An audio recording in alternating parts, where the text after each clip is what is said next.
വളരെ നിഗൂഢത നിറഞ്ഞ നമ്മുടെ പ്രപഞ്ചത്തിലെ ഓരോ വസ്തുക്കൾക്കും പ്രത്യേകതകളുണ്ട്. അത് നക്ഷത്രങ്ങളായാലും ഗ്രഹങ്ങളായാലും മറ്റേതൊരു ബഹിരാകാശ വസ്തുക്കളായാലും ശരി. ചില ഗ്രഹങ്ങൾ നമ്മുടെ ഭൂമിയെപ്പോലെ അനുയോജ്യമായ അന്തരീക്ഷമുള്ളവയാകാം. മറ്റു ചിലത് ചുട്ടുപഴുത്ത ലാവ നിറഞ്ഞ നരക തുല്യമായ ഗ്രഹങ്ങളായിരിക്കാം. എന്നാൽ ചിലത് കൊടും തണുപ്പുള്ള മരവിച്ച ഗ്രഹങ്ങളുമാകാം. ഈ പ്രത്യേകതകളെല്ലാം ആ ഗ്രഹം വലയം ചെയ്യുന്ന നക്ഷത്രത്തിൽ നിന്നും ലഭിക്കുന്ന ഊർജത്തെ അടിസ്ഥാനപ്പെടുത്തിയിരിക്കുന്നു. അതായത് ഈ ഗ്രഹങ്ങളെല്ലാം അതിൻ്റെ നക്ഷത്രത്തിൽ നിന്നും ലഭിക്കുന്ന ഊർജത്തിനനുസരിച്ച് വ്യത്യാസപ്പെട്ടിരിക്കുന്നു. എന്നാൽ ഒരു നക്ഷത്രത്തെയും ആശ്രയിക്കാതെ ബഹിരാകാശത്തിലൂടെ അനാഥരായി ഒഴുകി നടക്കുന്ന ഒരു തരം ഗ്രഹങ്ങളും നമ്മുടെ പ്രപഞ്ചത്തിലുണ്ട്. അവയാണ് റോക്ക് പ്ലാനറ്റ്.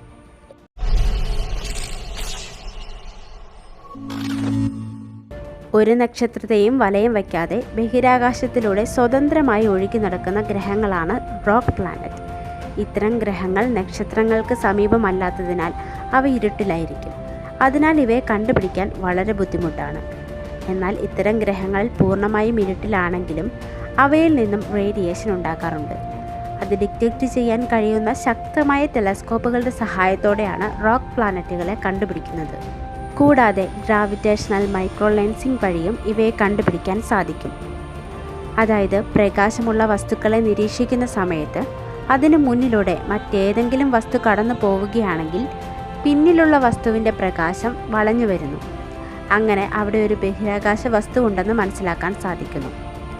നമ്മുടെ മിൽക്കി വേ ഗാലക്സിയിൽ തന്നെ കുറഞ്ഞത് 10,000 കോടി റോക്ക് പ്ലാനറ്റ്സുകളെങ്കിലും ഉണ്ടായിരിക്കാമെന്നാണ് പുതിയ പഠനങ്ങൾ സൂചിപ്പിക്കുന്നത്.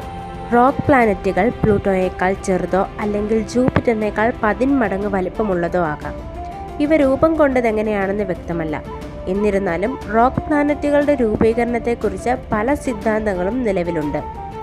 നക്ഷത്രങ്ങളും ഗ്രഹങ്ങളും അടങ്ങുന്ന ഒരു സ്റ്റാർ സിസ്റ്റത്തിൽ നിന്നും അതിൻ്റെ അതിരിലുള്ള ഗ്രഹങ്ങൾ ആ സ്റ്റാർ സിസ്റ്റത്തിൽ നിന്നും പുറന്തള്ളപ്പെട്ട് ഒരു റോക്ക് പ്ലാനറ്റ് ആയിരിക്കാം എന്നതാണ് ഒരു സാധ്യത.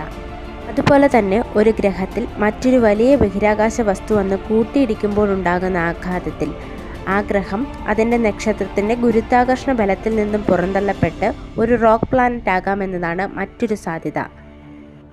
അല്ലെങ്കിൽ ഗ്രഹങ്ങൾ തമ്മിലുള്ള അസ്ഥിരമായ ഗുരുത്വാകർഷണ പ്രതിപ്രവർത്തനത്തിലൂടെ ഒന്നോ അതിലധികമോ ഗ്രഹങ്ങൾ ആ സ്റ്റാർ സിസ്റ്റത്തിൽ നിന്നും പുറന്തള്ളപ്പെട്ടതാകാം. നമ്മുടെ സ്വന്തം സൗരയൂഥത്തിൽ പോലും ഈ രീതിയിൽ പുറന്തള്ളപ്പെട്ട ഗ്രഹങ്ങൾ ഉണ്ടായിരുന്നിരിക്കാം.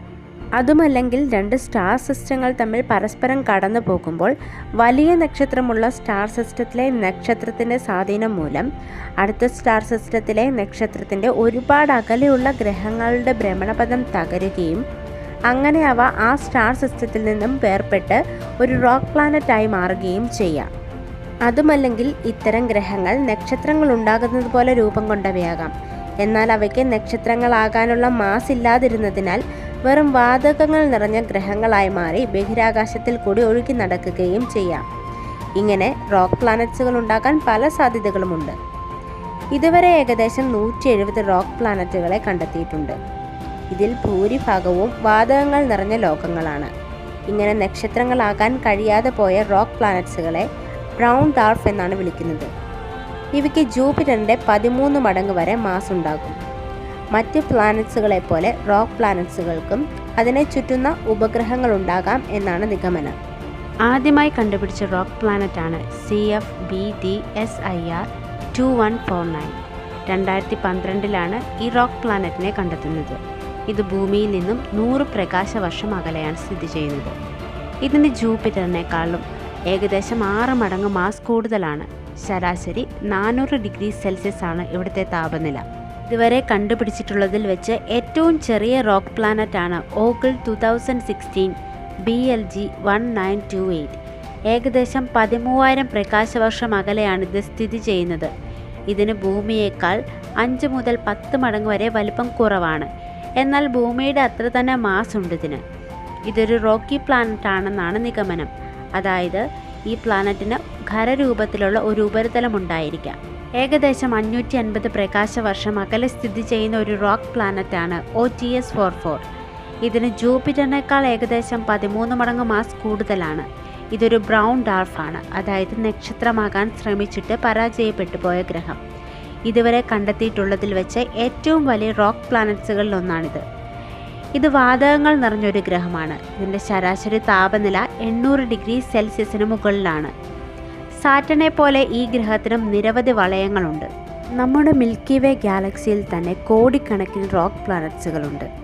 അവ അനാഥരെ പോലെ പ്രപഞ്ചത്തിൽ സ്വതന്ത്രമായി നീങ്ങിക്കൊണ്ടിരിക്കുന്നു.